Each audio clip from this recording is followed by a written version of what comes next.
Hey, that's me. My name is Byron Laviolette. I don't have charming stories about cats or dogs. I don't play the ukulele, and I've never been to jail. So sorry, I'm not fitting in with the crowd. But I'm a narrative designer, which is just a really fancy word for storyteller. But I do it in new and fascinating ways. Oh, great. I work for a company called The Mission Business. We bring stories to life. I'm going to do a lean here. Lean? Good? Yeah? All right. We bring stories to life. We have directors and designers, administrators, technologists, and wonder junkies. That's me. We tell fantastical stories, and we let you play inside the sandbox of them. Would you like to know more? Last year, we did a project called ZedTO, which was an 8-month-long transmedia adventure about the end of the world.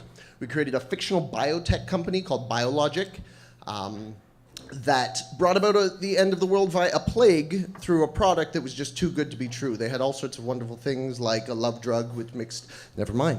Our next project is called Visitations. It's a ghost story, but it's not a ghost story you expect. It has thrills, chills, spills, and drills, actually. It is where the past meets the present. Wait for it. Wait for it. There we go. So what we do when we tell our stories is we take pegs of reality and we connect them with elastic bands of fiction. So we use the things that exist in real life and we combine them in ways that maybe they've never been combined before or that we use to tell our story. So if you can imagine, you know, our stories take place in Toronto. They're meant to take place in Toronto. They happen in the places they happen in. One of those places is the Drake Hotel, which is conveniently just down the street, right? So they came to see our last major Zed event, which was a 2.5-hour refugee camp at the Brickworks, where almost everybody died. Wasn't 100% successful. It's an opportunity. They let us go in their boardrooms, their restrooms. It's incredible. But it used to look like that. Back in 1919, where our story starts, there was a different world. The war had just ended. People were optimistic, hopeful. The rise of spiritualism in North America was becoming the vogue. And this man, named Charles Fort, is the father of something called anomalistics. It's the study of UFOs, paranormal experiences, spontaneous combustion, eternal life. And he dedicated his whole life, this is a real man, this is one of the pegs, not the bands, to the study of things, the unknown. He thought that science was losing the way because they couldn't explain something.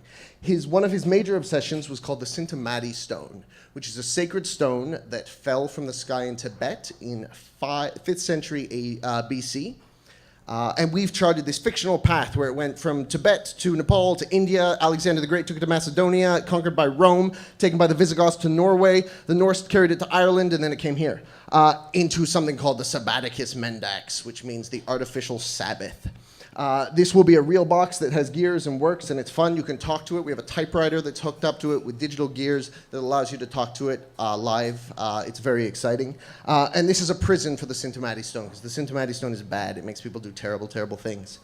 To this woman, her name is Lucy Mann. She is the illegitimate great-granddaughter of Charles Fort. She didn't know that until about a week ago. And she's come to the Drake. She's installed herself there. She's also an electrical engineer. More on that in the next slide.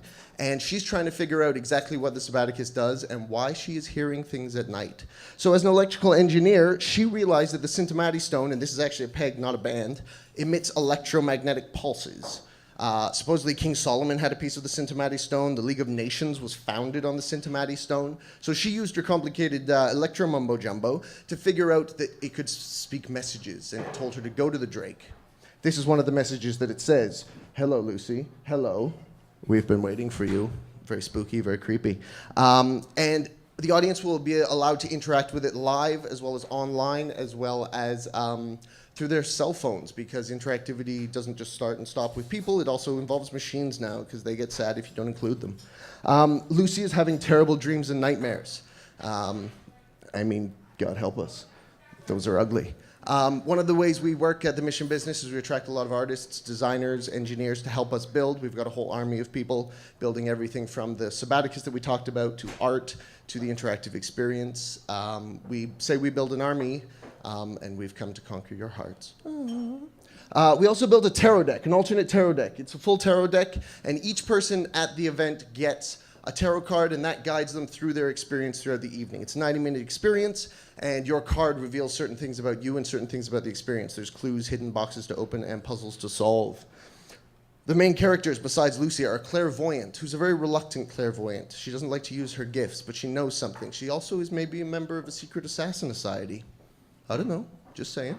Maybe, it's possible. Have to come and find out. That's not her, that's somebody with rubber bands above their head. Kind of. A parapsychologist who's fascinated with the mind, who wants to understand why it is that Lucy is creating these delusions for herself. She doesn't believe that Lucy is actually experiencing these things. So it'll be up to you if you come to decide which group you want to be in so that you can try and understand a different perspective of the story. No one person ever gets 100% of the story because there's too much to see. The last person is the ghost hunter, because you got to have a ghost hunter, right? But it's a chick ghost hunter, so it's cool. Because guys, ghost hunters are just a bit jockey and creepy. And we've got cool equipment, light-emitting diodes that you find with cameras, voices of the dead, little things you can pick up, blood running from taps. It's all kind of crazy. And the ghost hunter is all about action, fights in the alley. There's also something called the Axis Mundi, which is a secret brotherhood that is devoted to restoring balance to the world. They want the Sabbaticus too, so there's lots to find out with them. Maybe you will find them, maybe you'll break into their car. You know, I'm just saying, because cars are fun to break into. But last but not least, you have been called. You have been called. The question is, how will you answer?